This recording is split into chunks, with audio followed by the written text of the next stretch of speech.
Hello from Sarah and welcome back to my Tunisian Stitches collection. Today I'm showing you the Tunisian Diagonal Furrow Stitch. This stitch is again a combination of two Tunisian stitches we already know. That is to say the Tunisian Simple stitch and the Tunisian Purl Stitch. So it's really a super easy and fun stitch to learn, but it produces a wonderfully three-dimensional texture, I believe. If you're interested, I will leave a link to a pattern of mine of a runner I produced with this stitch in the description below. So the Tunisian Diagonal Furrow Stitch is created from a chain in multiples of 10 plus 2 for the borders. So here I have my foundation row of 12 stitches. If you want to refresh your skills on either the foundation row or the Tunisian stitches I'm using throughout this pattern, I will leave links to all of these techniques and stitches in the top right hand corner of this video. So let's begin. So as I said, I have 12 stitches here. The first loop on the hook count as a border stitch, and I will start by working into the first 5 stitches in Tunisian Simple stitch. So I insert the hook under the first vertical bar, this one, like this, yarn over, pull the yarn through and up on the hook. 1, 2, 3, 4 and 5. Now I'll switch to the Tunisian Purl Stitch. So I bring the yarn to the front and I position it on the hook like this. This is how I like to do the purl stitch. Then I insert the hook into the next vertical bar, bring the yarn to the front again, yarn over, grab the yarn, pull it through and up on the hook. And I'll repeat this into the next stitches. So again, here, that's stitch number 2 in purl stitch. That's 3, 4 and 5. Now I've reached the end of my forward pass, and as always I like to work this last stitch, this border stitch, with a neat closing stitch, as I like to call it, by inserting the hook under its front vertical bar and its back bar at the same time.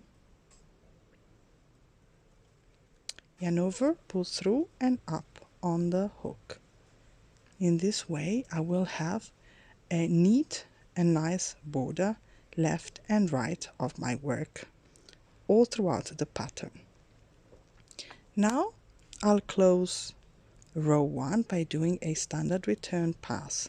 That is to say, I yarn over and pull through 1 loop only first, then I yarn over and pull through 2 loops together.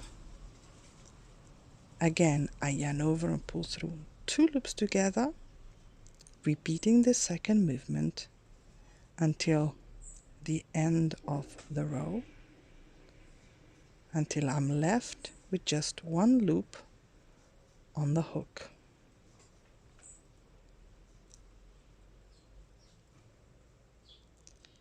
There you go.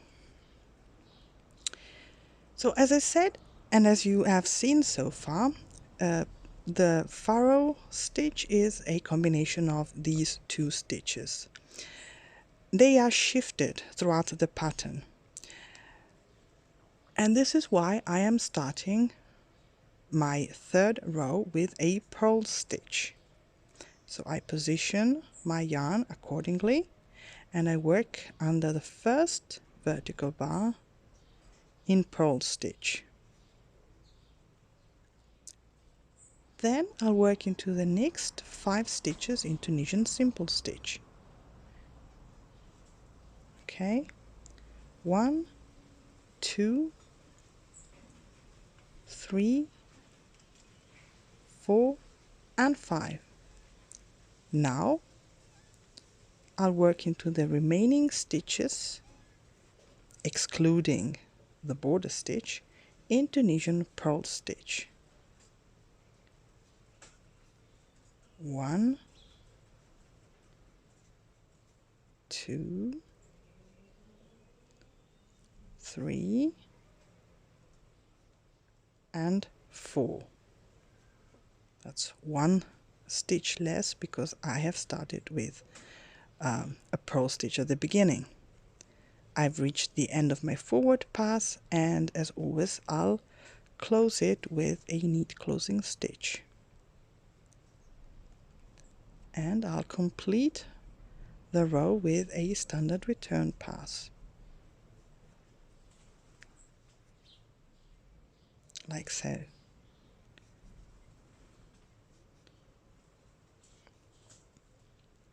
Okay,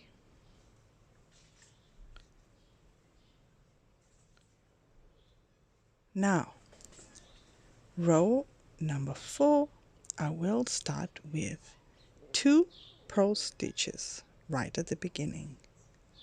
1 and 2. Then I will work into the next 5 stitches in Tunisian Simple stitch. 1, 2, 3, 4 and 5, and I will work into the next, in the remaining stitches in Tunisian Purl stitch.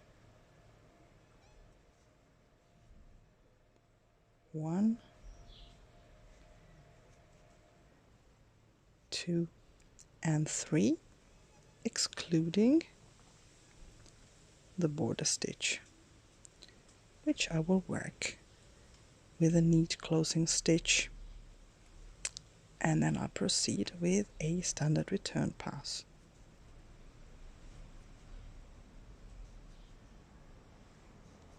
Okay, so now you've seen what I meant with shifting stitches, because now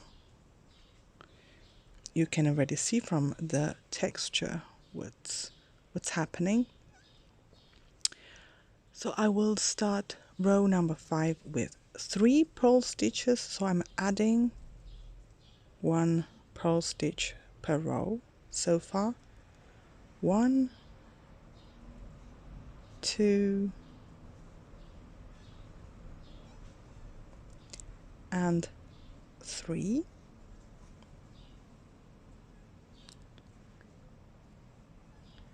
and working into the next 5 stitches in simple stitch.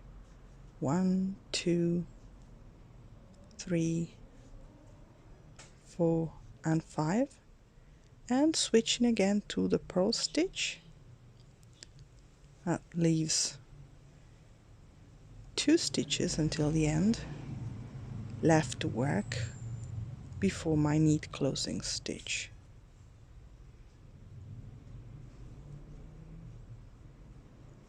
And then return pass.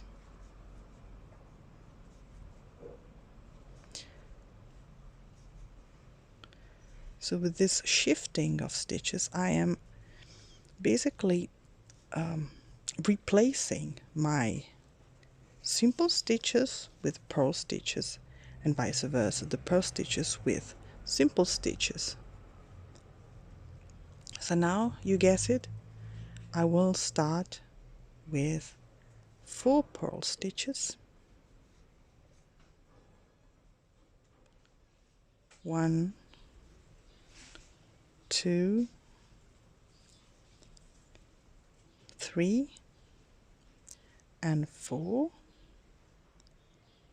and then I will work 5 simple stitches. 1, 2, 3, 4 and 5, and here I have 1 stitch left to work in purl stitch before my neat closing stitch here. So I will finish my row with a standard return pass, and what happens now is I will start with 5 purl stitches, thus replacing completely my initial 5 simple stitches, so to speak. 1, 2, 3, 4 and 5, and then I will work into the next 5 stitches in simple stitch. 1, 2, 3, 4 and 5, and this completes my forward pass, because I'm only left to do a border stitch and then proceed with my return pass.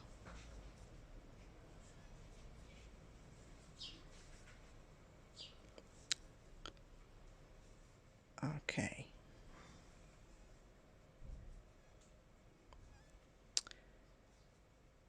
So now I have this procedure complete. You can see it, what's happened.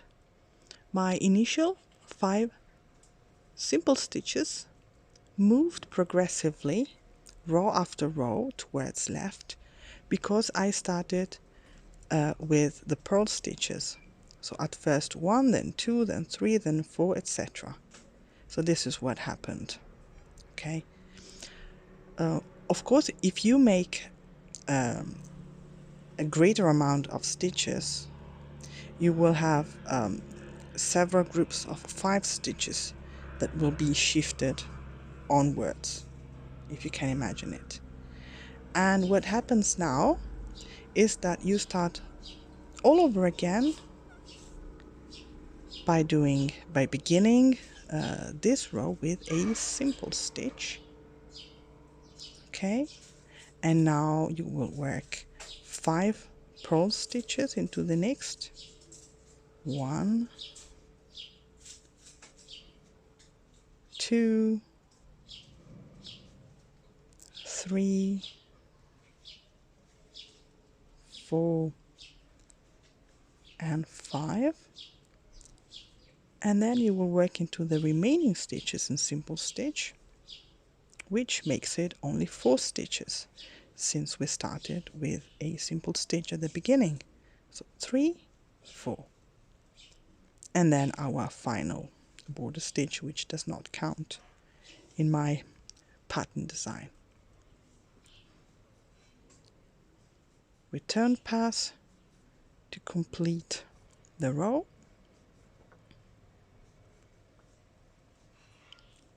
Of course, you can also make groups of more stitches if you like this.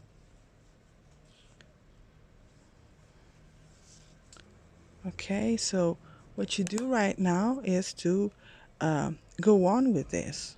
So now I will start the next row by doing 2 simple stitches, then 5 purl stitches, then 3 simple stitches, and so on. Okay, proceeding like this as long as necessary, as long as the pattern calls for. I hope this was clear enough, and I hope you liked this stitch. Thank you for watching and see you next time with my next Tunisian stitch. Bye bye.